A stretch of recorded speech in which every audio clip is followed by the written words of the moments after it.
Got a countdown in chat. Love it. What a way to start. All right. Let's see.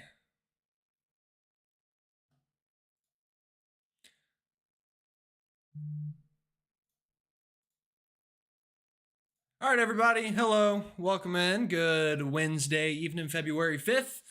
Getting ready to talk winter weather here. And boy, oh boy, it's looking active out there. And we will have a guest tonight, and I'll introduce him once more in case you missed it last time. But per usual, going to give some time for everyone to filter in here. Let me know if you can hear me loud and clear. Let me know where you're watching from. Let me know what you're seeing out there right now as well, as we're starting to already get some precipitation kind of beginning to fall from the sky here, as it tends to do from time to time.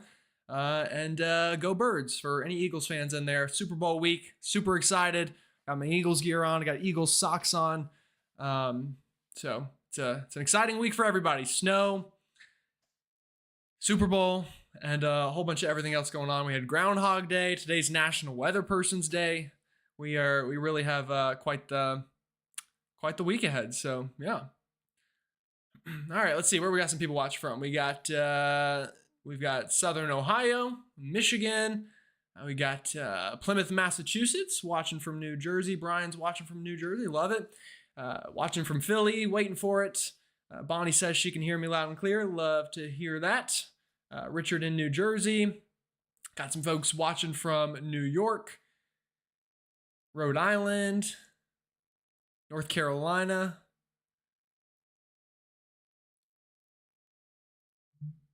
Yeah, good. Looks like we got the right crowd tonight. A lot of people from the Northeast, so that's super exciting. And we already have a super chat. We just got started. Look at this.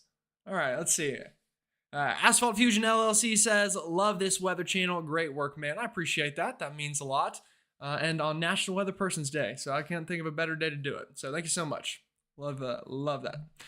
By the way, for anyone joining, also go ahead, like the stream. I forgot. You know what? Let me do the whole little spiel here at the beginning. If you haven't already, go ahead, like the stream, subscribe, and hit the bell for the latest notifications. Bloppity bloopity blop. You all know the drill, so I won't bore you with that. But we've seen some incredible growth on the channel recently. I'm super excited about that. We're definitely kind of feels like a rocket ship this winter upwards, sitting at a little under 36,000 subscribers now. It's crazy stuff. If you would have told me that back in October, probably wouldn't have believed you. In fact, I still think sometimes now I don't believe it so much. So we'll go ahead and introduce our guest in just a minute or two. Again, just going to give it a little bit more time for YouTube to send out the notifications and get things going. What you're seeing next to me right now, that's radar imagery. And you can kind of see the beginnings of our storm getting its act together. And I say our storm, it's one of many storms, folks. You'll kind of see the title of this is A Train of Snow Will Drop Huge Totals for Many. And that's what's going to happen. This is going to be just a train of wave after wave after wave of winter weather, from snow to ice to even maybe some severe weather. We can talk a little bit about that tonight as well. And it's looking cold now. For some folks, not so much. Here in Charlotte, North Carolina, might be just about the only place in the lower 48 not getting cold weather and winter weather. So it's just the way of the southeast ridge, that La Nina pattern back with full force, as you kind of expect from time to time. So, alrighty. Cool. Starting to get close to about 200 people in here. So I think what we'll go ahead and do is introduce our guest. So our guest today is once again BGWX, or Brady from kind of the Northeast. A great guy, really smart whenever it comes to breaking down these storms in the upper levels. That's why I like bringing him on the channel, because you folks know I like getting in kind of the nitty gritty. And I think him giving his feedback and me kind of giving my feedback, I think it's a great mix of things. And also, this is just something I think I want to do on the channel more in general, is bring other people on. And Brady has his own YouTube channel, so check it out in the description of this video. It says subscribe to Brady. You can see that. You can click on it, go to his channel, assuming the link works. Actually, the link might not be working. If it's not, I will fix that. But it's just BGWX. You can look that up. Let me actually fix the link right now, because I just realized it is not wanting to work. So while I fix the link, though, Brady, would you like to talk a little bit and kind of go ahead and reintroduce yourself? I know you've been on the channel once, but this is time number 2. If you want to go ahead and talk a little. Yeah, of course, Gerald. Thank you for having me on. I'll actually put the link to my channel in the chat as well for those that want to. I'm BGWX in the chat as well with the fun little weather logo. Yeah, so I've been doing this for years now, just breaking down the atmosphere. Started out small, and we're kind of expanding here slowly here onto YouTube now. And Again, I focus mainly on the Northeast and Mid-Atlantic, but we do pretty much the whole Eastern U.S. wherever you're from. You got questions, we break it all down. I love getting into the nitty-gritty, like Gerald said. Love doing that. Starting to to know Gerald better here, and he's understanding that I love going. 500 millibars is my specialty, and just really I take a lot of pride and passion be able to forecast this stuff as good as I can. So it's a pleasure to be here today and excited. Active pattern coming up here. So yeah. Yeah, awesome. Again, thanks for joining. And looks like we have a. Also, everyone go ahead in the chat and say hello, Brady. And I think I just fixed the link, and hopefully you posted the link so you can all go subscribe to him. Let's try to get him to 1,000. I remember when I was kind of new and up and coming in the scene, I had Mitch West, who many of you saw on the channel a week or two ago during a live stream. He helped me kind of get over that 1,000 mark. And again, I think it's great to help out people who are deserving, and Brady is very deserving. So another super chat, it looks like from Madame Nicole, I think is what that says. It says, great work, Gerald. Well, I appreciate that. Again, it is just kind of a dream come true to even be able to do this in a way that kind of we get to.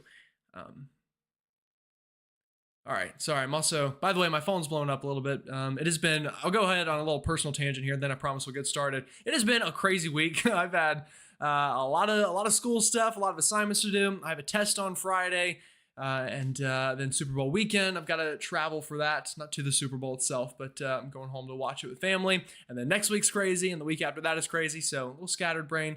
That's okay. So, all right, let's go ahead and start talking weather. So what we're seeing out there right now, again, radar kind of spinning away here on the side. And with that and that mix of Arctic air to the north, we're beginning to see some winter weather break out. So I'll go ahead and pause it here, kind of where we're at right now. Let's see if I can get this ahead to, what were we, about 7:05 p.m. Eastern. So we'll go and zoom in on a couple areas. A nice little area, some ice. I say nice, obviously not many folks are a fan of ice, but this area is probably causing some concerns down here near Cincinnati, Parkersburg, just south of Columbus here. And to give it a second to load a little bit clearer. In fact, you know what? It might be better is if I back this up a little bit, because I think it's technically looking at the future cast a little bit. Yeah, there we go. So you can see that area down there. That's some wintry weather. We've got some storms down through Kentucky, Tennessee. Had a marginal risk up there today. Brady, I don't know if you know, I don't think there was anything issued to my knowledge out of that marginal Not that I risk. know either. I did not see anything significant from down there. Yeah, so good news there. And then snow up into Minnesota. So it's getting active. And if we kind of look at our MPing reports here, and if you don't know what this is why having a network of weather lovers and weather enthusiasts across the country is so important. These are people all over the country who are kind of pinging what they're seeing fall from the sky. So the blue is rain, the blue is snow rather, the green is rain, and then these kind of pink colors you see, that is ice, and you can see that active weather beginning. We even got some ice reports as far east as getting towards the Pennsylvania state line as this works from Ohio into the Commonwealth there. And then we've got snow up into Iowa, Minnesota, the Dakotas, and kind of surrounding areas. Another super chat from Janet. Thank you so much, Janet. I appreciate that. That means a lot.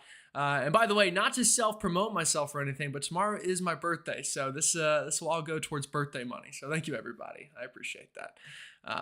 All right, so next thing to talk about, and by the way, Brady, if you have anything, jump in at any moment, and feel free to cut me off because I can. You're I can doing great. You're doing great, Gerald.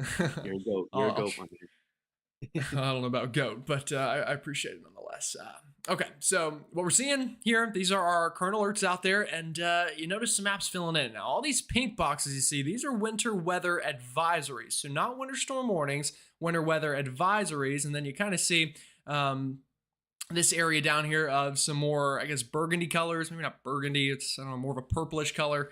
Those are the ice storm warnings. So it's definitely going to be active. Now, this first storm, I think you'll agree, Brady, is kind of the appetizer. Imagine a 3-course meal coming. This will be, just kind of the little beginnings of what's to come. The next one, you can maybe consider the actual entree depending on where you're at. And then the third one is the dessert. That's the one where some people could really get their sweet tooth going in terms of snowfall totals and really start to rack up those numbers. And I think it's going to be a very exciting couple of days. In fact, also new hot off the press here, blizzard warnings now for portions of the UP and Michigan. You see that little speck of kind of orange on your map there?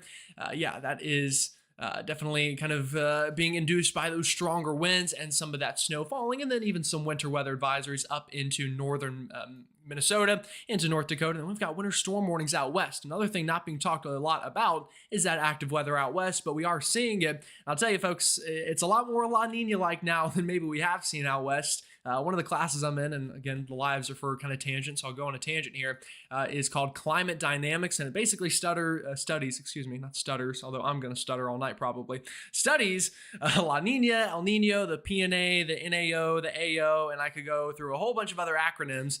But one of the kind of big features of La Nina, normally at least, this winter has been a little weird, but normally would be kind of this winter weather that we're seeing out west, and that's exactly what's happening. So kind of interesting to see that finally unfold. It's been a bit of a weird La Nina so far with crazy Gulf Coast snow and all sorts of things. So, all right, 500 millibar map. Let's go ahead and talk about the storm that's coming up, or really already on our doorsteps beginning now. Now, this one going to be a bit of a quick hitter, but will bring impacts.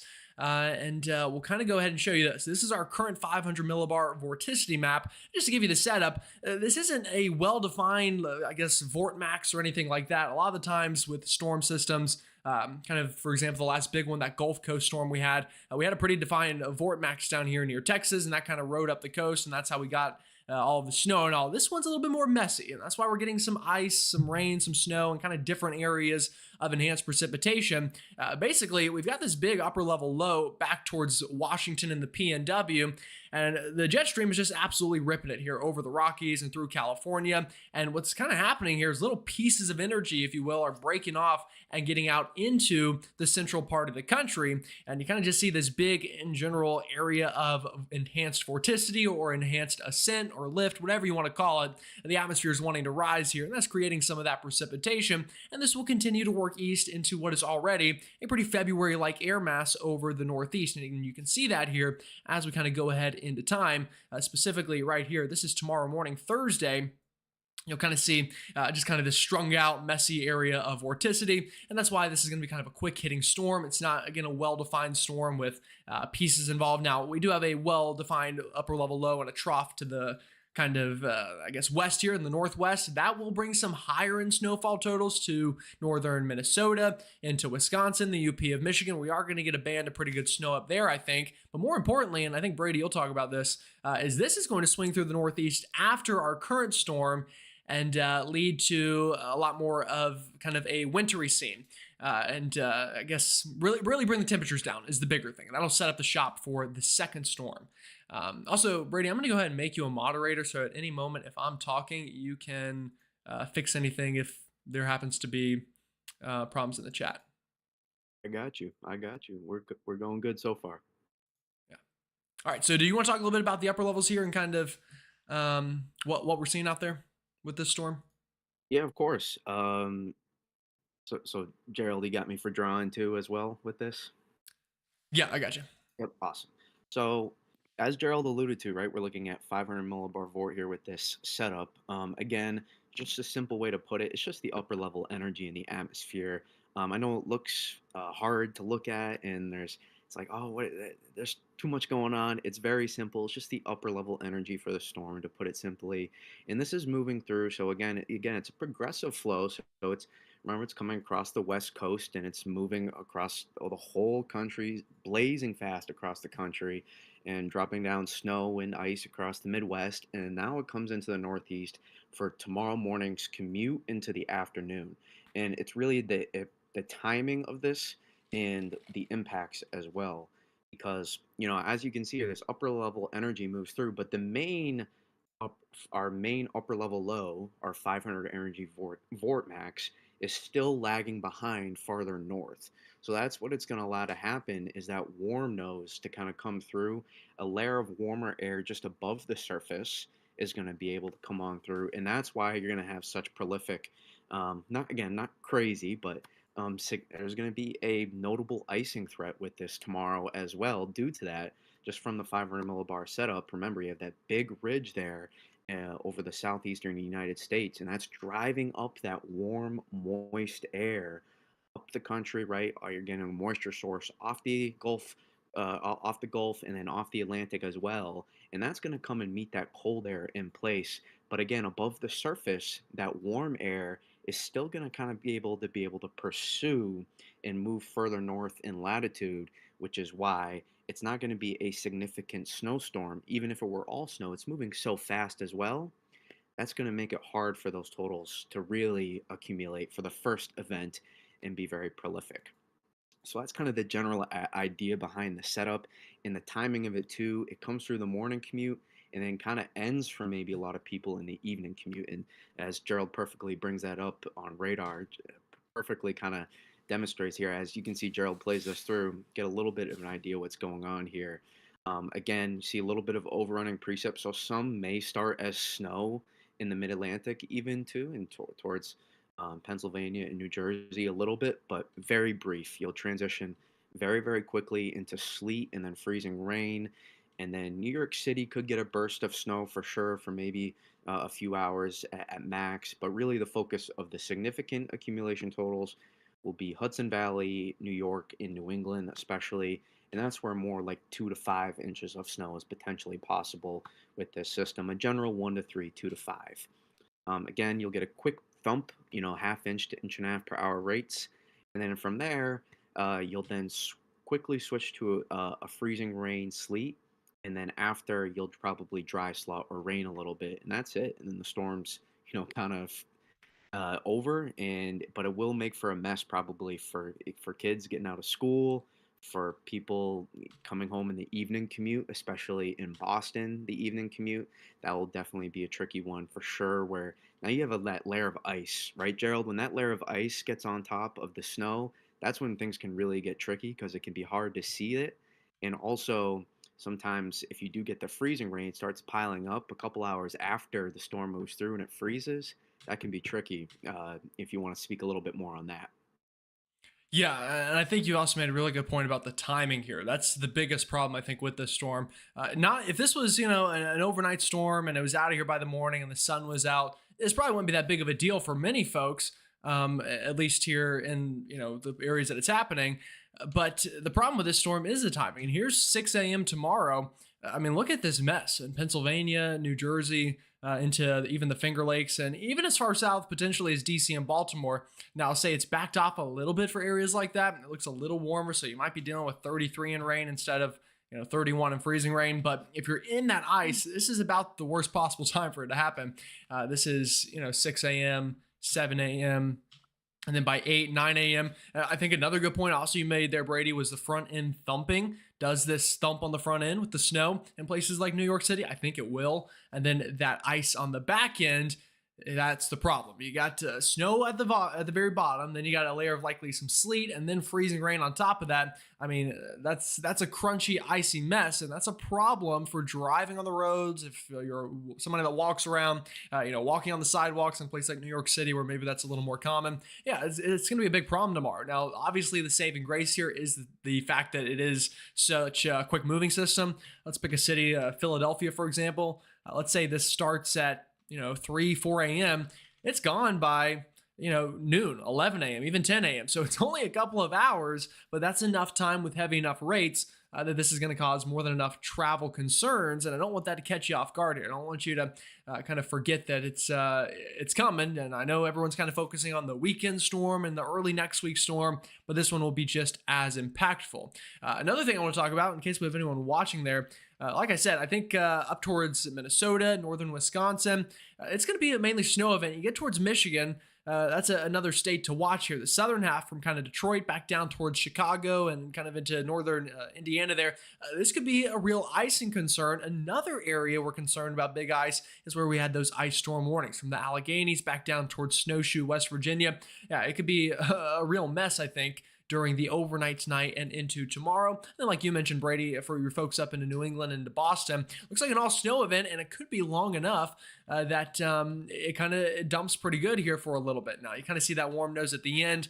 Kind of moving in and could change over to sleet there towards the end. If you're lucky, though, maybe that dry slot will catch up before the warm air catches up. And then Maine and other places probably going to be mostly snow out of this. So it'll be a nice quick hitting storm and something that will definitely be kind of interesting to watch unfold on radar and see those reports come in for sure. Yeah, it's also too a lot of times, there's not a lot of hype around the system either, right? Because there's not some big snow totals. We're not talking about, a foot of snow here. These are often the systems that can cause the most problems. Like those tractor trailer pileups that happen from the smaller systems that aren't being talked about as much. And a lot of people are like, oh, it's not too big of a storm. I can work through this. And then all of a sudden, you have a thin layer of ice on the roads, and now you've caused a major pileup, on the interstate. These are the kind of storms that can really cause a lot of problems, even though they may not be producing the most snow. They can very much be very problematic, and it's again the timing. It's right for the morning commute for a lot of people, especially into the Mid Atlantic and Northeast. DC, I think, will be close with the warm air, with the rain and freezing rain. That could be a close call. But again, thin margins could really make a difference. Really, Philly northward, the morning commute is going to be pretty treacherous, likely, and more so the back end of the morning commute for once we start moving towards New England. Yeah, definitely. I mean, places like Scranton, Northern Jersey, that kind of corridor, definitely going to be a mess. And Philadelphia itself as well, going to be a problem. Tomorrow's Thursday, so is people still going to work and all that sort of thing. So it will be interesting to watch that unfold. Now let's talk a little bit about totals for this one. I think most people probably get the idea now on the timing and the impacts. Very briefly, I don't know if we have anyone watching up here, but we'll talk about it really quickly. This is the next 48 hours for snow and a good little event into northern Minnesota. Now, this is from this afternoon onwards, so some of this may have already fallen for you, like we saw on radar earlier, already snowing out this way. But definitely a good little storm and back into the Ely area. I've learned that one in the comments, not Eli, but Ely, I believe is how y'all pronounce that into Minnesota. And then down to the Twin Cities, kind of a tough gradient here on this one, but likely a dusting to a couple of inches out of it. And then we'll move on eastbound. And this is where things become a little bit more tricky ice wise. Kind of see the icing totals back towards Ohio. This is enough to cause big problems. This isn't kind of a minor event at this point. Once you pass, 0.15, 2/10 of an inch of ice, that's where things begin to really go downhill travel wise and could even run into some isolated power outages. Now, the good news here, like we mentioned, this is not a well defined like Fort Max or anything, so this isn't going to be a big wind producer or anything like that, but it will definitely still be producing enough ice to cause concerns. And then more of a glaze, I think, to 1/10 of an inch through Chicago, southern Michigan, back into Iowa, and even potentially northern Missouri. Snowfall in this region, lesser so, or less so totals, I guess, due to that warm air. We talked about that again. It's kind of the clash of seasons. Yesterday in Charlotte, we broke a high of 79. All that warm air didn't magically disappear. It's still hanging to your south through Tennessee and then down towards Kentucky. And then you go a little bit above the ground here. That warm air is also still hanging out here through the Ohio Valley. So we're struggling to get all snow for that reason. Now you get way up north into the UP, northern Wisconsin, northern Michigan through the northern mitten there. Yeah, going to be mainly snow and then higher in totals where we have those blizzard warnings I mentioned with potentially half a foot of snow. Yeah, that's going to be definitely interesting to see unfold.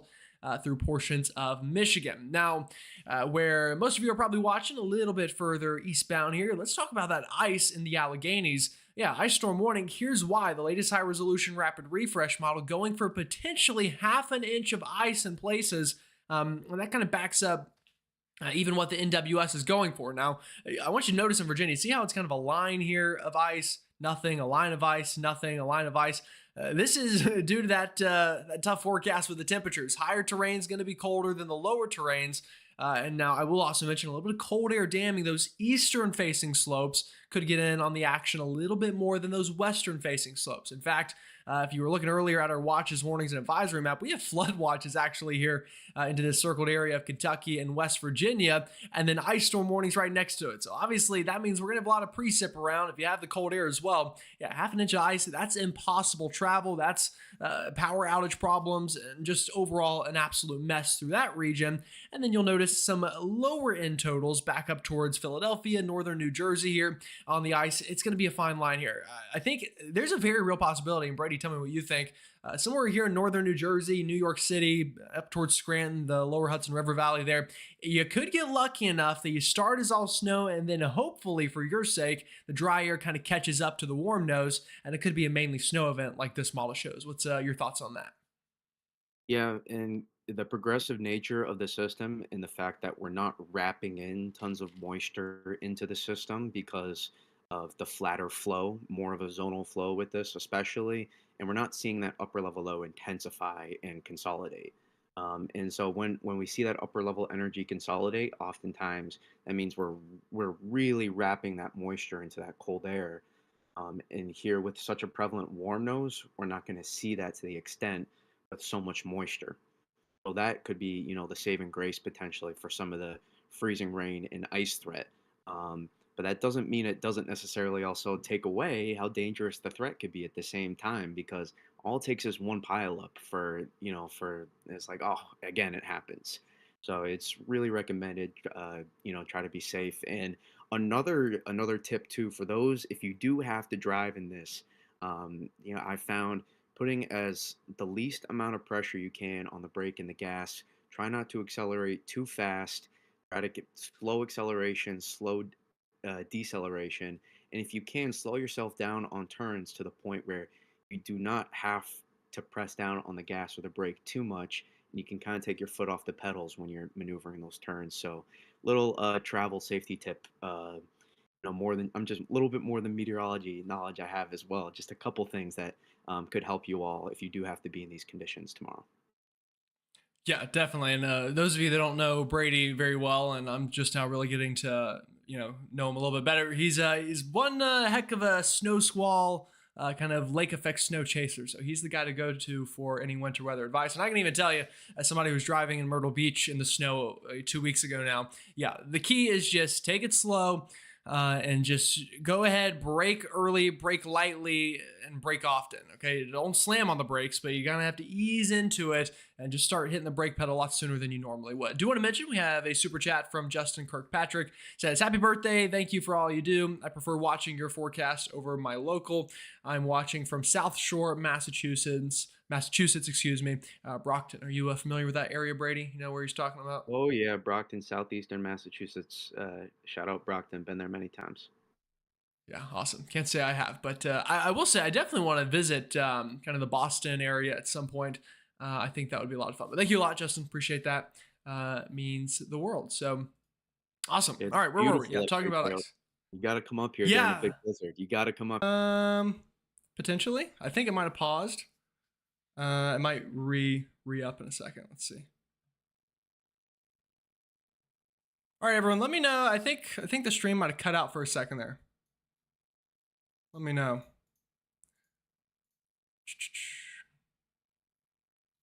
Okay. Yeah, technology is going to technology sometimes. So, all right. If you can hear me again, let me know. If everyone can hear me loud and clear, I know we had a little bit of a little hardware concern there. Okay, it's back now. Awesome. Okay, that was scary. Oh, my recording software just like my screen went black for a second and my recording software shut itself down. So I don't know what that's all about, but luckily that was an easier fix than I thought it would be. So, okay, maybe we should not look at the ice anymore. I think that's a sign that even my computer doesn't want to talk about ice. So, onward to the snow. Yeah, so here's the snowfall totals. This is straight from the NWS. And again, anyone watching this after the fact, I'll go ahead and put a little note in the chat that we should be back and functioning. So, can apologize about that. But the biggest snowfall totals, like you mentioned, is going to be into the interior and up into New England. Places like Philly, I think really this is one of those 1 inch kind of slushy events by the end of it. It might start as nice snow. Probably, would you say pretty wet snow? I haven't really looked at the soundings, Brady. What kind of ratios are we dealing with here?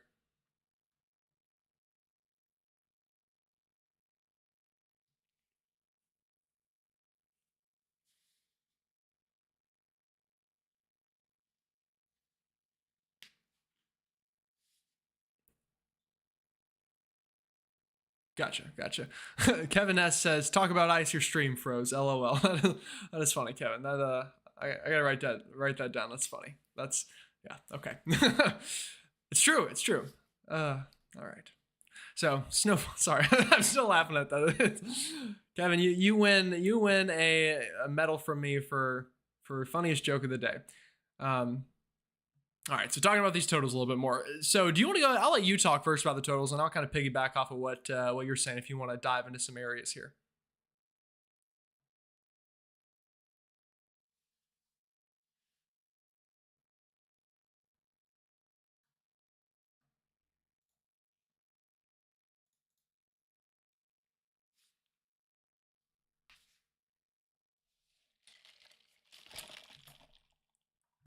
maybe once we get to New York City, North Jersey, that's when maybe a couple you could get 1 to 2 Actually, inches of Brady, snow. I'm sorry.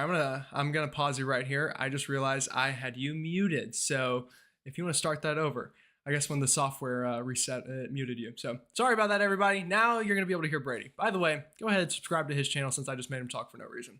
All right, back That's to no you. problem. That's no problem. I didn't say that much, so I said nothing special yet, so it's fine. Y'all missed it. He S just said the most inspirational quote of all time, and I had him off. I mean, I I should didn't write it say that down. there. Actually, it was like Nothing. some Socrates level stuff. So I'm not that special, but when it comes to snow totals for this system, again, once we start getting towards Bensalem, Allentown, Central Jersey, by Trenton, probably coating to an inch, coating to two at max, and you'll be quick transition to sleet and freezing rain, and then from there. Once we go a little bit further north to New York City, North Jersey, Western Long Island, that's when we start talking about some maybe an inch or two of snow as possible, maybe three if you're really lucky to get into a front end thump. But again, it will be a very quick transition to sleet, so I wouldn't really keep your hopes up too high for snow totals with this. Then once we get into southern New England, we start moving into Hartford, Providence, Boston, Worcester, Springfield. That's where, and Worcester, Albany as like that. well.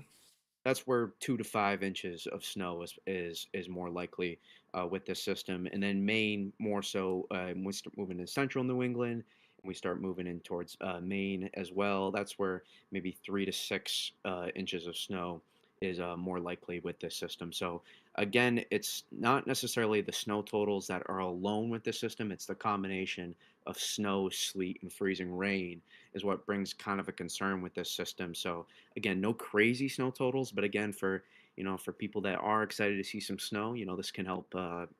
Maybe provide a little bit of happiness for you, and before we get into the main shows this weekend and next week. Yeah, I think all that's great. Another thing I'll mention also, I think Janet says she's having problems. Janet, I would just refresh your browser. I think everything looks good on my end, so it might just be your browser still kind of fighting the fact that I played some tricks on it. So you might just want to refresh it. That should fix it.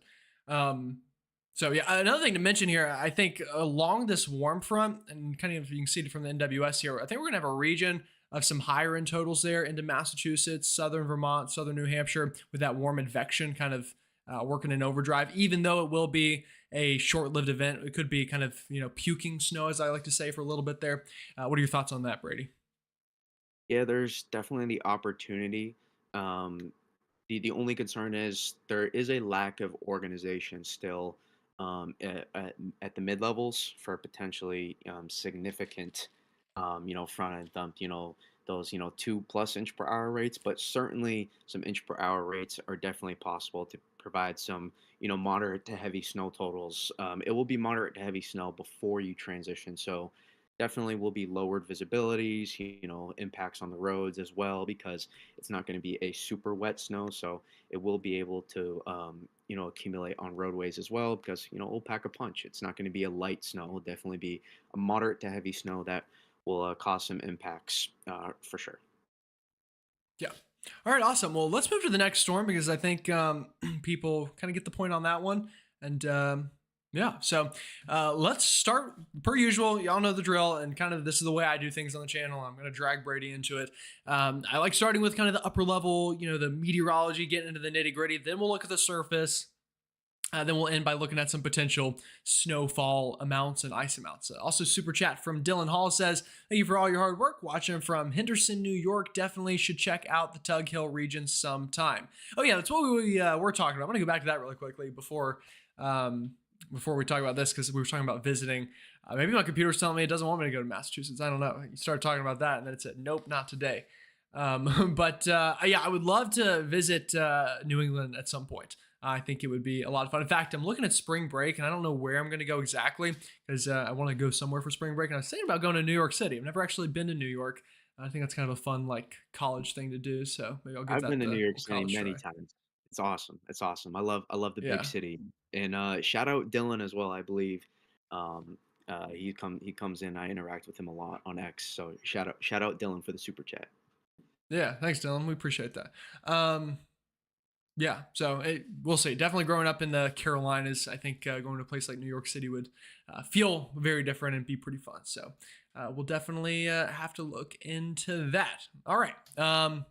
What were we talking about? The weather. Yeah, that's right. All right, so take a look at 500 millibar vorticity. I'm going to refresh the page, so hopefully it loads a little bit better here. This is the GFS model. So this is getting into this weekend. And folks, it's really the same thing. Now, the difference a little bit for the weekend is it's a little more organized, the system. So let me back up to the current one and kind of compare them. So you see this big blob of vorticity, kind of a mess. That's the current storm. So obviously it's a big area. We're getting lift, we're getting precip, but it's not super organized. Now, let me move it ahead and look at the weekend storm, and you'll notice a pretty key difference. Here it comes into California, Oregon. This is Friday morning, and then by the time we get a little bit further ahead into time, it's still relatively disorganized compared to a super mature mid-latitude cyclone, but it's better looking. It's a little more tight, it's a little more clustered, and that tells me it's going to probably have a little bit of an easier time of producing those higher snowfall rates that we talked about. And you can see this would be Saturday afternoon into overnight Saturday, and then into Sunday really kind of wraps up a little bit here into the Northeast. And I imagine we probably even have a little bit of a jet streak here, which might produce some areas of enhanced divergence, potentially in that kind of left exit region and right entrance region. This would kind of be the areas that you get some enhanced lift. So watching out for that, kind of something that might be interesting. So that's the upper levels with the next one. Brady, did you want to add anything here on the upper levels for the weekend storm? Yeah, you covered a good portion of it. Just it's again, it's a similar setup, right? It's not too crazy far off, but you're gonna see that convection that gets out ahead of the upper level low this time will be a little bit more organized and closer to the main to the head of the upper level low, so to say, and that's really gonna the uh, whole orientation of the upper level low is gonna drop down more together, and so as that sinks a little bit southeast and starts moving towards the coast, that's when you're gonna start to see that low pressure system intensify, and as it starts moving actually off the coast, you're gonna see it get very strong. Actually, this is going to be a very strong snowstorm for probably like Nova Scotia as well. So it's definitely going to pack more of a punch, I think, in terms of total precipitation for this weekend. Yeah, it's kind of a step above, and that's the way that I think the pattern is going to be. It's going to kind of be one step above with each and every storm. All right, so let's look at some models. We'll start with the GFS here. This is Saturday morning. Let me back it up a little bit too, because I do want to mention we're gonna have a little bit of a quiet period. So this is tomorrow afternoon. There's a big storm in the Northeast. Then I think tomorrow night into Friday, things quiet down. Now, like we mentioned earlier, watch for some snow squalls. This would be overnight Thursday. We get a reinforcing shot of Arctic air. That's going to kind of set the stage for the next storm as well and give it a higher probability of having a little more cold air to work with as well. You can kind of see that front here. Always meteorology 101 here is fronts always lie in troughs. So you see a little bit of a surface trough here.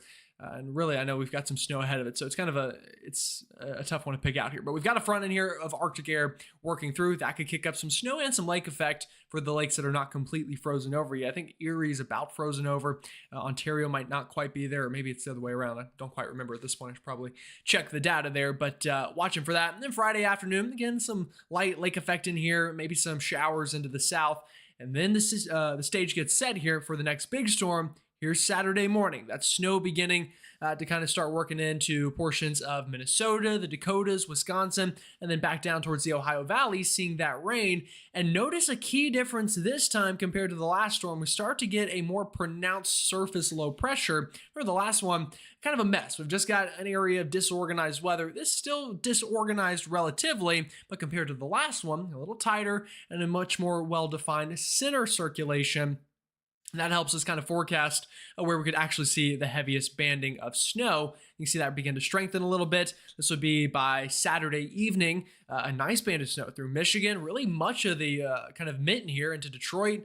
Really, again, anywhere there in the state. That's an area that people don't talk a lot about, but has not seen a lot of snow this winter. Obviously, the UP, the lake effect areas, yeah, you've seen some snow. But if you're right in the heart of the mitten of Michigan, you really haven't gotten much this year, to be honest. I mean, I can tell you, I'd make a video every day. That's an area I have not talked a whole lot about for any type of significant event. So this one maybe could dump a quick burst of some heavy snow overnight, or at least during the afternoon and evening of Saturday, and then kind of gets on into the Northeast here. And check this out. This is when things get interesting. Now, same story for places like Philly. You're right on the line of some snow, ice, kind of rain, that battleground zone that we say. But if you're further north, New York City looks like snow on this model. Looks like an all snow event into Boston, into Rhode Island, Connecticut, Vermont, New Hampshire. Let me try to pronounce the town. Is it Worcester? Did I do it right? Brady, It's tell me. Worcester, Mass. That's how we Worcester, call it Worcester, here. Yeah, Mass. Worcester. Is that better? Okay. Hopefully I Yeah. didn't offend everybody just now, No, but you got it. You're close. You're better than Worcester. close. Other people say Yeah, Worcester. that's fair. All right, Worcester. Got it. I'll Yeah, you got I it. gotta write that down. Okay, so maybe Worcester, Mass will get some pretty good snow Yeah, out of there this we go. one on Saturday night as we kind of get that favorable position. And again, the warm front in here kind of snuck right about here. So this is where we could get some of those higher end rates right on the cold side of the warm front here, where we have that mid-level warm advection. And then, like Brady mentioned, kind of strengthening as it pulls off the coast, and could get some nice snow even on the back end as it's pulling away here. Signs that maybe it wants to do a little bit of a deformation band. Obviously, a little too soon to get into the specifics on that. But this looks like a nice little classic slider. What do you think, Brady? Yeah, this is definitely there's definitely a solid look for this to be more than what we're going to see Thursday. And if you can slide it back a little bit, I'll actually break down some of the meteorology behind this setup a little bit. For those that listen, that love the weather, this is your kind of breakdown here. So, uh, what we got here with this system, Gerald, if you slide it back just a little bit, back to the main part, yeah, right around there is we have this again, similar setup here going forward for all these systems here. This moisture flow off, starting originating from the Gulf of Mexico and off the Atlantic, and we're just pulling that in to that cold air that's out ahead of the system already. And so we're seeing again that surge of warm air meeting that cold air, and that's what's really going to allow for a stronger system this time. Because like we talked about, remember it's all connected. The stronger upper level consolidation and organization of our system at 500 millibar vorticity, like we were looking at, that's more suggestive for now a stronger storm here this weekend than what we're going to see on Thursday. And so it's not necessarily a super strong low pressure system as it moves through, but you're creating such a nice thermal gradient here with this system that it's going to pack a punch. Moderate to heavy snowfall likely. It'll be a period of 1 to 2 inch per hour rates this weekend with this system. Again, timing is Saturday night into Sunday here with this system. And I think New York City is going to be able to get maybe a little bit more involved in this system. And it's not necessarily out of the possibility that this thing keeps tracking a little bit further south too. So it's possible New York City could end up being mostly snow with this system. We'll have to keep a really close eye on trends here with the models because we've definitely seen some shifts here over the past couple days suggesting more people could potentially be able to get more snow out of this system, Gerald. So this is definitely, it's like we're progressing here. We're moving up the ladder in terms of, potentially how significant these winter storms are going to be. Yeah, and I'm showing y'all right now. This is the trend over time. So this is a couple runs ago. This is newer run. So it's definitely shifting south.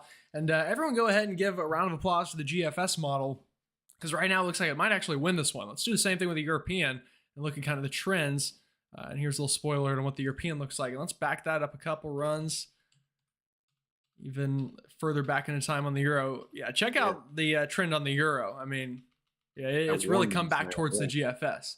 Yeah, there's that warm nose. And this leads us into the kind of difference between the models pretty well here, I think. Notice a key difference between the two is the strength of the storm system. So notice the European here has got 1001 millibars over, we'll say, the Pittsburgh area, and the GFS has about 1006. So 5 millibars doesn't sound like a big deal, but the European is just a lot more of an organized system. It has a much more defined cold front and warm front. Because of that, the warm nose is pushing in a little bit stronger here. So I think a key here is going to be that strength. Now, it's not necessarily all bad news if we get a warm nose like that. Kind of the I guess, saving grace from it, if you will, is that would increase the rates out of the storm. That would be kind of a good thing from it, but could also introduce that warmer air, which would be a concern for maybe some mixing concerns on this model. But look at the rates. I mean, there's almost purple color showing up in the snow into the southern Hudson Valley, back into western Mass, portions of Connecticut, Rhode Island, into Boston even. And a nice looking storm. And then you see that phasing process. Check it out. We've got the low kind of trying to cut inland and losing steam, and then a new low forming along the coast. That could really up some of these totals here, I think. Again, into Massachusetts, Connecticut, northern Rhode Island, maybe Vermont, New Hampshire, and then the storm kind of pulling away there could be good for the down east areas of Maine as well. So yeah, looking pretty good. What do you think on the model differences there, Brady? Yeah, and I actually think if you slide into the northeast or eastern U.S., just zoom in a little bit, whichever one you prefer, you really sparked my mind there with yes, this is a transfer system too. So if you play it, go back a couple frames, just Gerald, you notice and see when you look at it, you're thinking, oh, that warm nose is probably going to keep kicking those sleet and freezing rain. But what happens is you'll see a transfer of energy with the low pressure system. And so you're going to shift that low pressure. You can see it start developing offshore there around the Delmarva. And this is a classic. We see this oftentimes in for Northeast snowstorm, a transfer system where you see a low pressure form off the Delmarva and slide just south of New England. That's a classic setup for a winter storm there for the Northeast. And so that transfer of energy allows that cold air then in the upper levels just above the surface to be able to peel back to the coast, and that's what allows people to stay all snow with this system. But again, that moisture is still surging, so just on the other side of that mix line, that's what allows for those heavier totals to take place, and that's why it's probably going to be a significant winter storm this weekend. Yeah, it looks good for sure. And just get into kind of the nerding out meteorology behind it. Now, folks, what's not happening, it's not like this low pressure is magically giving its energy per se to the other one. What's really happening is all this energy in the upper levels. Remember, if you look above this, we've kind of probably got a trough like this, and the kind of diverging side in here that I always talk about, where we kind of get that lift in the atmosphere, is running over what we call a baroclinic zone, or just a favorable area for some more low pressure to develop. And that's what's happening. It's just kind of a new area of low pressure that's developing over a more favorable area, while the last area kind of gets swallowed up by the energy above it. Is kind of what's happening in this setup. So that's what we're looking at there. Brady, do I still Yes. have you by chance? Yes, I do. You Okay. still have Discord me. You still have made a me, sound. Gerald. I had a All question right, in the made chat. Do the mountains rip apart storms like they do with hurricanes? Not the same thing because hurricanes form from the surface, and here with winter storms, they are mid-latitude cyclones. So the mountains do not impact winter storms. They do actually impact, but not the same way to rip apart storms, so to say, like hurricanes do. So that was a question from the chat. I thought that was a good one and interesting for people to pick up on. Yeah. Also, I will not pause per se, but quickly remind everyone, if you're just now joining us and you haven't already, go ahead, like the stream, subscribe, hit the bell for the latest notifications, and subscribe to BGWX. Link in the description. Hopefully, a functional link now. Still not one to work. I don't know. But Brady, you have the link in the chat anyway, right? Yes, I will post it. Okay. I will post it again as well to the chat. So Yeah. If you want to post it, I will pin it. So hopefully it'll just stay pinned, and people can, or I guess you can pin it too because you're a moderator, hypothetically. oh Maybe. yeah, I don't know. I'll do that Yeah. then. Okay, that works. So, all right, cool. So that's the storm on the two separate models. Let's take a look at some ensembles for that one and kind of talk about what what the probability of this happening is. Now, you saw on the European there, higher in chance for some ice, and I think the ensembles are going to kind of back that up here a little bit. Let's refresh the page, and let's do 24-hour freezing rain QPF. All right, there we go. Sorry, I was reading something. All right, so this is the second storm. This is the weekend storm. Notice on the European, still a pretty high ice signal here into Pennsylvania. I guess we can zoom in on this too, so you can see it a little bit better. We don't need to be so nationally oriented. Let's see if this will. Yeah, this will play. This will play. There we go. All right, so a pretty good chance of some freezing rain out of this one. Now, not I don't think it's gonna be an all ice storm by any means. Again, you look further north, there's not really much of a chance of freezing rain at all in Boston or kind of into Western Mass, Connecticut, Rhode Island. But you get down towards Pennsylvania, and there's an interstate that runs through Pennsylvania. Let's see if I can find what interstate that is. I want to say I 80, 81, something like that. Let's see. What is this one?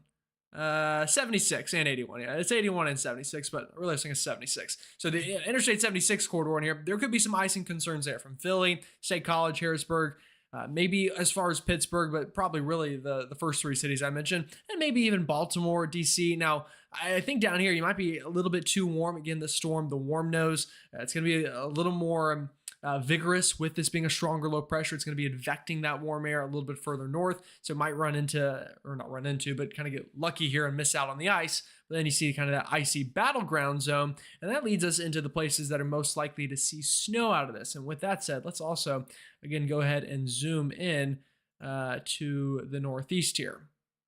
All right, so this is 24-hour snowfall. And actually, I think what I have, let me see. So I'm going to look at some of my maps. Yeah, okay, let's just do this. I don't know what I was going to.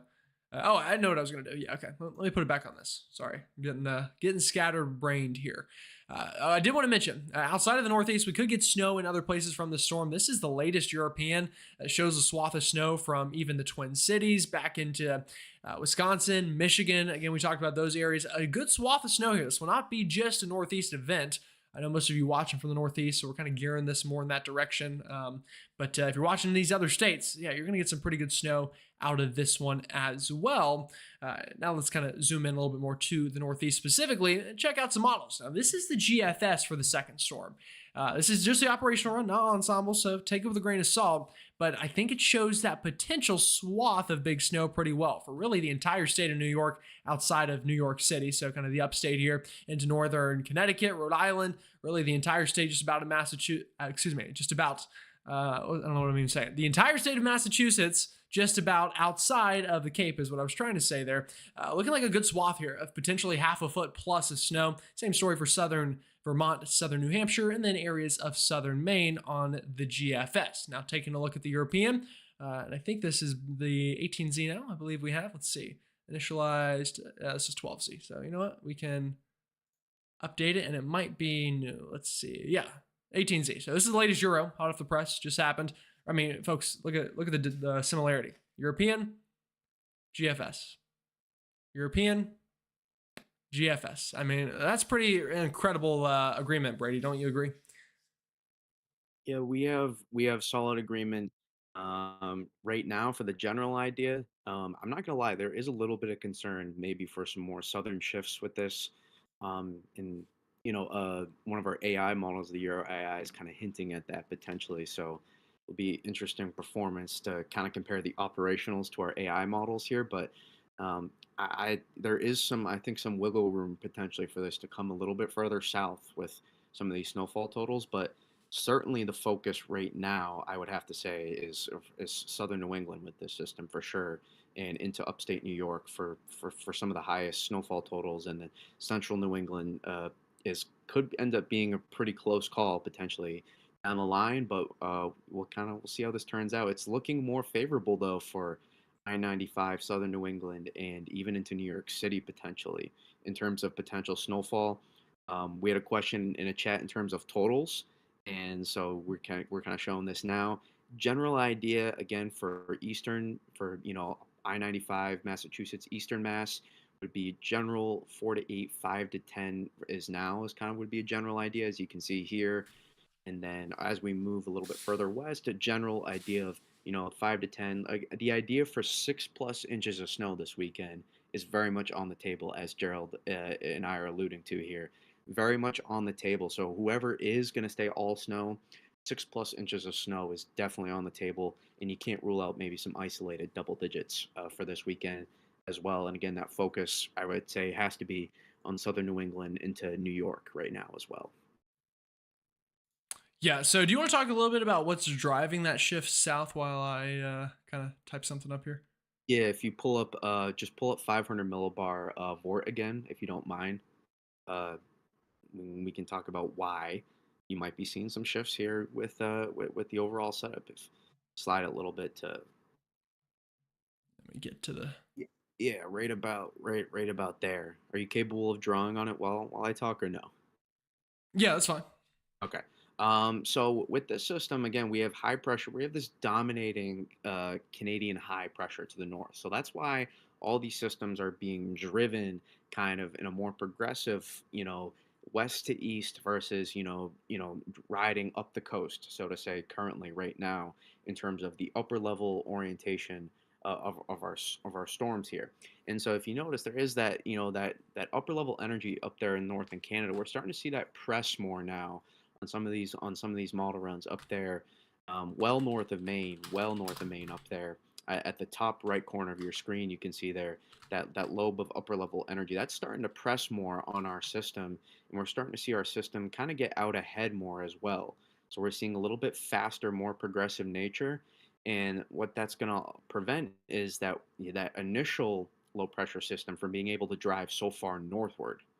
And so that first, before we see that transfer in the surface low for our system, that remember that surface low we were talking about that forms off the Delmarva, that transfer of energy here in the low pressure system, that first low pressure system is not going to be able to drive as far north potentially, and that secondary low pressure is going to dominate them. And so that's what's going to allow cold air to collapse sooner and not allow that mix line to drive as far north and the heavier totals to be shifted a little bit further south. So that's kind of the general idea of why you're seeing this, more southern shift on the model guidance, and why potentially there could be more of a southern shift ongoing forward as well. Just there's a lot of model noise for these to figure out, as you know, Gerald, forecasting for some of these southern storms recently as well. There's a lot of model noise that goes on, and it's important for people like you and me to kind of be able to decipher what's going on and be able to pinpoint, all right, what's going to be happening for the day of the storm, not what do these models show now. We talked about that last time, remember, a little bit, and that's a key part of forecasting, obviously. Yeah, that's so important, and that's the difference between being a meteorologist and a modelologist. There are plenty of people on. Anybody can go on Pivotal Weather, Tropical Tidbits, and copy a model GIF or GIF, whatever you want to call it, and post it on the internet. And be like, "This is what's going to happen." That's just not the case. And for those of you who watched me and Mitch a couple weeks ago when we were live, we talked about that, and both of us in our channels had mentioned days before the great Gulf Coast winter storm, specifically at least for the Carolinas, that we could get a northwest shift in that case. Now, this is the opposite. This would be a southern shift with this one. Me and Mitch said, hey, watch out. This could get a little bit closer to Columbia, Charlotte, Fayetteville, areas like that. Because if you remember, 2 or 3 days before the storm, we almost lost it. Like it showed nothing for the Carolinas at all. And then we ended up getting, record-breaking snows in the Low Country. Columbia, just south of Columbia, got a couple of inches. Charlotte had roadway problems. Atlanta got about half an inch. So that's the key: is being a meteorologist and not a modelologist. And I think that makes for a very good point. So that was good stuff. All right, so we kind of looked at this storm. This is the second storm. We looked at the totals. Yeah, did we have any other questions on the second storm in the chat, or I don't know if I haven't really been reading it all that much, honestly. I've been following chat closely. We have a lot of people excited about the snow, which is good, and reminiscing on some past storms, and a lot of people mentioning where they're from. So keep throwing out where. Let us know where are you from in the chat. If you have more questions, drop them in, and we'll try to answer them the best we can. Yeah. All right. Well, with that said, and again, we can come back to this to talk about it if we get some questions. But we've been going for an hour, so let's move to the third storm slash the third, the fourth, the fifth, the sixth storm is another thing that we can call it, because what an absolute train that's on the way next week. I told you this is a train of snow. Stop one today, stop two this week, and stop three early next week. And I think next week it'll continue. What do you think, Brady? You think this is gonna be something that kind of, could be storm 3, 4, 5, 6, 7 type of thing? Listen, this is the most active. We can actually show the EPS mean at some point here, but after this system, and it's Mm. ridiculous what we're seeing as an average for snowfall totals potentially. But there's definitely going to be a storm next week, maybe multiple. The train tracks are kind of set. Typically when you're so far out, it can be a little challenging to really pin these down. But the train tracks are set for this. There's going to be a big trough that gets dumped onto the west across the western U.S. again, a little bit further south this time, And the intrigue with this is now we're going to see this upper level energy dig a little bit, actually, a little bit more, as you can see. We'll see a little bit more of a southwest northeast flow here versus, moving west to east, almost southeast, the upper level energy in the past couple systems. And next week, then we're going to see the focus of that Canadian high pressure likely shift a little bit further east, and depending on how much confluence there is, how much that high pressure presses, that will define whether or not this turns into a mid Atlantic, maybe even southern, dare I say, possibly. Can't rule it out potentially for maybe some Carolina and Virginia folks to be able to get into the snow and across maybe even some of the Ohio Valley as well with this system for sure. And back into the Midwest, we'll be able to get into this. Now, the key is depending on where the upper level energy comes ashore. It could be one much larger system earlier in the week, or it could be multiple, like moderate to significant storms at different parts of the week as well. So it's a little bit tricky to pin down how exactly this turns out. But there's definitely a strong signal for there to be another and maybe even a even bigger storm than what we've seen in these first two next week for sure. Yeah, it's a crazy signal. This is like the Northeast's version of kind of what the Southeast saw during the beginning of January. We had kind of a 1-2 punch. That's kind of what y'all are getting, but even more so. And I told y'all back in January, I said, don't lose hope. This is just the beginning of winter. I have plenty of people in my comments, it was like doom scrolling, reading the comments from folks in the Northeast back in January. And I get it. Like you see the South getting snow and you're freaking out. Well, I think it's finally your time to get in on the fun. And here's the setup, kind of like Brady talked about, and I had it drawn here on the map. Let's see if maybe I can go back. Yeah, check this out. One piece of energy, two pieces of energy, three pieces of energy. Again, the tracks or the cars or carts, whatever they're called, are kind of lined up on the tracks here, and the train is going to begin to pull in. It's going to make stop after stop after stop here in the world of winter weather. And with that, you kind of see that general blue area I have drawn for potential snow. And I think you brought a good point up, and I've got plenty of viewers in the Carolinas, maybe not so much tonight because, we're kind of focusing on the Northeast, and obviously I get it. But specifically Virginia and North Carolina, I wouldn't say you're completely out of the woods, especially if you include the freezing rain threat. I think we get maybe a classic, CAD kind of icy setup here potentially through the foothills of those states. I do think the bigger snow potential, though, will be mainly into the Northeast. Now, again, can't rule out maybe the Western Carolinas, try to squeak something out. But if you're watching in Columbia, Fayetteville, down towards Southern Georgia, Alabama, yeah, you had your fun a couple weeks ago. I think this is going to be a little bit further north than you as these pieces of energy that you can see below just kind of keep on tracking through, again, one after another after another. So definitely looks interesting. Then you get way out in the time. Check this out. By 10 days, we got a crazy trough that tries showing up. So the pattern definitely looks to stay active through the extended range. So let's take a look at some model data, starting with the GFS. And we're not going to go as in depth on these storms because we got to get through the first two first, and then we'll kind of really dive into these a little bit more maybe on a future stream. But moving ahead here, here's the GFS. Now this is starting Monday morning. You can already see that classic overrunning setup. Basically what it is, again, is we've just got that very cold Arctic air here to the north, and then you've got that active storm track to the south. And what's happening is all of this precipitation you see is getting thrown into the cold air, and some not into the cold air, some in kind of that warmer sector, if you will. And that's leading to this overrunning. Again, that overrunning of precipitation and cold air. That's why we call these overrunning events. And you can see that snow there in Virginia. Got some snow even back into Oklahoma, Kansas, Missouri trying to show up. And you'll notice by the time we start getting to Monday and Tuesday of next week, much more well-defined storm system showing up. And this would be a nice winter weather event for DC, Baltimore, Louisville, even portions of Ohio, West Virginia. And check it out. You get into Philadelphia, New Jersey, New York City on the GFS model, at least. Again, this is about 5 days or so from now, so we've got time to figure it out. This is a classic I-95 snowstorm. Heck, this would even get the beaches in on the fun, from Long Island onto Montauk and even down into portions of the Delmarva, into the Cape, getting some good snow out of that.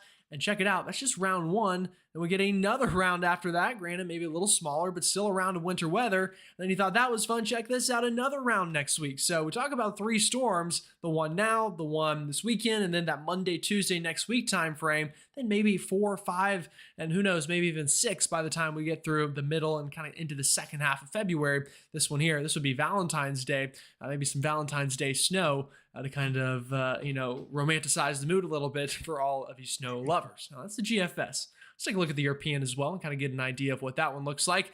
And I'll tell you, pretty similar. Now, they're not going to be perfect, but look at Monday, Tuesday, and next week. Big storm with that overrunning of the cold air and the precipitation. Yeah, we got snow into the mid-Atlantic, up into the Northeast. Now, a little bit further north on the European, a little bit warmer, but still has the big storm, still an absolute paste bomb for the Boston area into Rhode Island, Connecticut, northern New Jersey, New York City.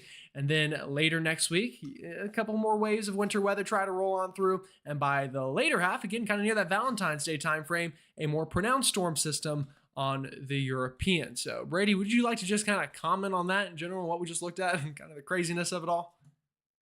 Yeah, I mean, it's such an active. I mean, if you actually slide to 500 height millibar, you can keep it on tidbits. It's fine. Yeah, just if you slide to 500 height anomaly, um, yeah, you got it right there. And you slide back to just to the U.S. as well. Um, you'll be able to kind of see that bigger picture there of just when you have such a persistent eastern ridge in the U.S. It's a continuing pattern where you're funneling moisture up from the Gulf of Mexico and off the Atlantic, and then that cold air you're dropping in these troughs into the western U.S. to come across the country, and then so now it's just you're creating that classic baroclinic zone we're talking about across the Midwest, in the Mid Atlantic and Northeast here, where it's just a continuous active train of storms here that we're going to see, and very much interesting. And I don't know, maybe pivot here potentially. You have Pivotal Plus, right? Do you have the Yeah. EPS? You want to maybe take a look at those EPS means Yeah. that we're seeing? Let's go for it. Just a general idea to be able to kind of pinpoint like how crazy some of the stuff we're seeing here is. And I maybe have Everyone brace yourselves, okay? yeah, I maybe have a cool connection for a storm we could talk about after that could be later as well. So uh, something after, but I mean This that's is just just the through next. Valentine's Day. Yeah, that's just 9 days right there. That's a 9 day 10-to-1 snowfall mean. So what Gerald just showed you guys is so the Euro has these ensembles, right? Same with the GFS and the Canadian. So your big global models that you look at, they have these ensemble members. And the Euro has the most amount of ensemble members. So it has 50 different members that will all run, like a little bit just to give some, variance potentially in like some spread to make sure that are the ensembles aligned with the operational. And when you have such a strong signal, this is the average of mean of all of these members, of 50 plus members here. This is the average 10-to-1 snowfall mean over the course of the next just 9 days. And it's showing about 12 to 18-inch mean. So that doesn't guarantee you're going to see 12 to 18 inches. But what that does mean is that there's a significant threat for these areas here in the northern mid Atlantic and Northeast to see a significant amount of snow over the next 10 days or so. And that's what this means. And this is a super strong signal. We have not seen something like this all winter long. This is by far the strongest, signal we've seen so far this winter, and it's impressive, Gerald. It's still very impressive to see, for even for up here for our standards. Yeah, I mean, this is like the Northeast version of kind of what the Gulf Coast was getting a couple weeks ago, in terms of kind of the shock and awe from looking at it. Like how crazy it was to see like a 3 inch snow mean in Houston. Well, I mean, this is kind of like your version of that, like a 20 inch mean in Boston. It's kind of the same thing. So, yeah, it's going to be very interesting, and we'll back it up again. Notice how it comes in waves too. Wave one, wave two, wave three, and then potentially wave 4, 5, and 6, and so on and so forth. And if we go all the way out, folks, if we go as far out as the model goes, I'm not convinced this will stop around Valentine's Day. This could continue all the way into really the end of the month. I mean, you look at the mean all the way out, A 2 feet of 2 foot snow. mean, it's Now, ridiculous. yeah. Now, that It's doesn't necessarily ridiculous. mean Boston is going to get 2 feet of snow in February, but that means you're going to get a good amount. Okay. That's definitely impressive stuff. Now, the sad news for my friends down south, North Carolina, South Carolina, even over to Nashville. Yeah, this classic Southeast ridge, the same thing that's bringing all the moisture to the Northeast is bringing the warmer air down south. And I will say, we'll have to watch maybe some severe weather in Dixie Alley into the Carolinas would not surprise me out of this pattern. And also, again, watching the Danville area down towards Greensboro, the Triad could still get some sort of freezing rain event or something in that ballpark out of this setup over the next week or two. That's not out of the question at all. It's just right now we feel a lot more confident in the Northeast. And kind of, the further south you go, the less confident we are in your chances to see winter weather. Now, I think Southern Georgia, the low country, South Carolina, down here, yeah, I'm pretty confident you're not going to get anything. But you start getting up towards Greensboro, Raleigh, Southern Virginia, there's a non-zero chance that you still get some sort of winter storm out of this pattern, just maybe lower than it looked like a couple days ago, and definitely not as good of a look as we had a couple weeks ago. So that's kind of the way that the ensembles look there. All right, Brady, is there anything specific you wanted to talk about or bring up, or any questions we have? Again, we've been going for more than an hour now, so I think we've definitely talked a good bit. There is one more thing, and this is gonna be I didn't even mention this before, but if you don't mind going to tidbits and actually going to Japan for a second, Okay, I think yeah. you may have an idea of where I might go with this. If you've seen, if you possibly saw the Japan snowstorm that was going on there. I Um, did hear about it, yes. yeah, if you slide back to like Let's right see if now, they we're in- have. Okay. Do you want me to zoom in even more on Japan? I don't know if there is a way to zoom in oh more. I no don't no want to no, mess just with other. go back to now. Yeah, no, that's perfect. Okay, That's okay, perfect. gotcha. Sorry, Just let me to find out like where you want currently us to know. the current and this is a bear with me here, folks. There's something here. If you see that strong low pressure system over by Japan, if you can circle that, Gerald, right there by north, that 981 low. So that storm is actually dropped about your thing, Brady. Why are you talking about Japan right now? That has no impact. Well, here's where I'll say you're wrong. The Japan impact, there is a connection here in East Asia and Japan oftentimes, and it's about a typically about a 2 week delay. We a lot of times about 2 weeks later we can sometimes see if there's a big storm in the East Asia Japan area.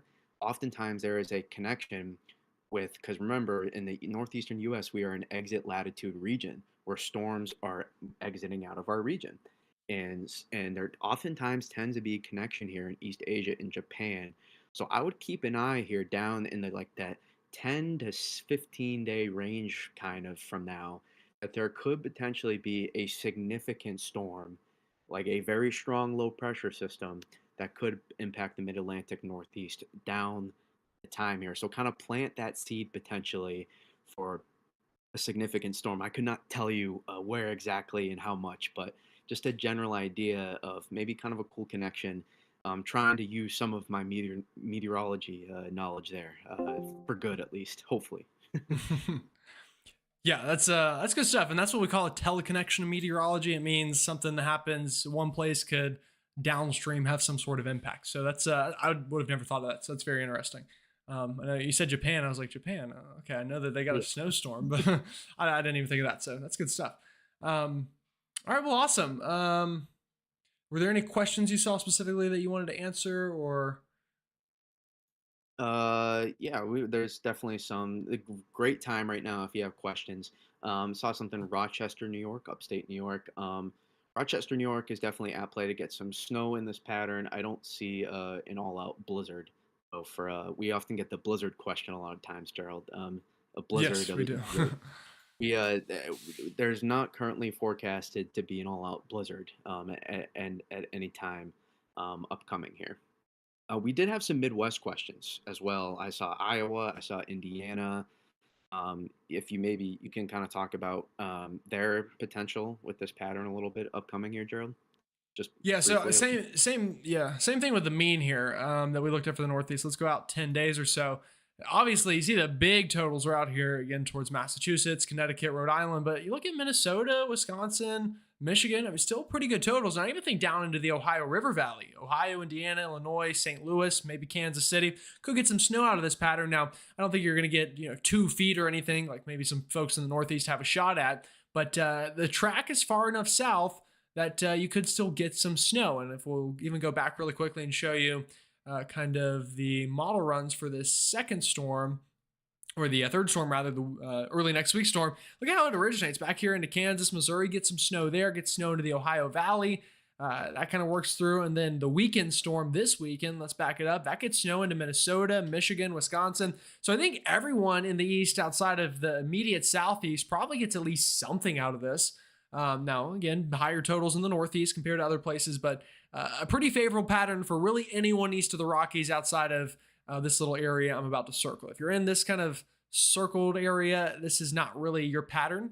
But if you're outside of it, I think you've got a good shot of at least getting something. And I'll even, kind of include this area of Texas. Probably not going to get anything as well. But yeah, that's kind of my thoughts on that area. Yep, and then we had a question as well, in terms of New Jersey, asking, is New Jersey going to be a battleground area? I will say potentially, yes, especially with over the next couple storms here, probably more mix than snow in New Jersey. And then next week, that's where the opportunity opens up. Could still be a battleground, especially if you're in southern Jersey towards the Delmarva. But from there, then I'd say next week is when you have a better chance for New York City southward to stay to stay all snow. Yeah, and New Jersey is kind of a weird state. It's kind of a vertical state. So northern New Jersey and the southern tip of New Jersey could be getting completely different types of weather. So the state in general, I would say, in winter storms is a battleground zone just through the state itself. Generally speaking, now not every storm. Some storms it's all rain, some storms it's all snow. But yeah, good stuff. Um, yeah, I think we've really talked about everyone here. Again, we've gone an hour and 15 minutes. So I'll go and remind y'all, if you haven't already subscribed to Brady's channel, do so. I pinned it in the chat. And I made sure that link should absolutely, hypothetically speaking, be working. And if for some reason it's not, you just search BGWX. It's that simple. Should pop up. Also follow both of us on Twitter. I have, I think, my stuff linked in the description for Twitter and all the other things. And I reposted some of Brady's stuff, so you can find his account that way. Same thing, BGWX. We're active on there and post pretty often. Also, thanks for the birthday wishes, the early birthday wishes for tomorrow. So I appreciate those. Happy National Weather Person's Day to everyone. And yeah, did you have anything else to add here, Brady? Everybody needs to wish Gerald a happy birthday. It is very necessary. It is his birthday tomorrow, and you all need to wish Gerald a happy 2-1. A very, very big day for Gerald. Yeah, very, very big one. 21st, right? Something like that. And then Kevin says, Gerald, go study for your exam. I absolutely will, Kevin, because I'm scared. So I'm not scared. I think I'll do fine. It's less the exam that I'm worried about. I've just got a ton of very long homework assignments that my professors have generously given me. So we'll go do that. I have to go do contouring. If you don't know what that is, it's basically like elementary school stuff. I have to draw lines on a map, just very complicated lines. So we're not the most fun ever, but that will be okay. Alrighty, well, folks, with that said, I think we're going to go ahead and, sorry, I wrote a funny comment there. Probably go ahead and end things off here. So we appreciate y'all. Again, if you haven't already, go ahead, like the stream, subscribe to both of our channels, and hit the bell for the latest notifications on both of our channels. And I will see you all tomorrow morning. Brady, I don't know again when we'll do this, but hopefully sometime soon. Yeah, I will Again, be live. I'll be live later tonight as well. yeah, So for that's a those good of you point. that want to come on in, I will be live myself. We'll be breaking down for those again that really love weather and this, especially the science. If you really love this breakdown stuff, and that's what I specialize in. I love going deep diving, and it's very easy for you to get your questions off because I'm not as popular as Gerald, unfortunately. So One it will day, be any easier. day now. It'll be easier for me to see your questions as well. It really doesn't. If you, even if you live in the South or Midwest, I will answer your questions as well. I do specialize again Northeast, Mid Atlantic, and Southeast a little bit as well. But again, I really love this stuff. Like I have such a passion, and Gerald has it too. So we really just I love putting it on display, and I really just love this stuff. So I do make videos as well, but we will be doing active live streams here with this pattern here. So I'm very excited about that. Yeah, and we'll be back again. I don't know exactly when this weekend. I'm pretty booked.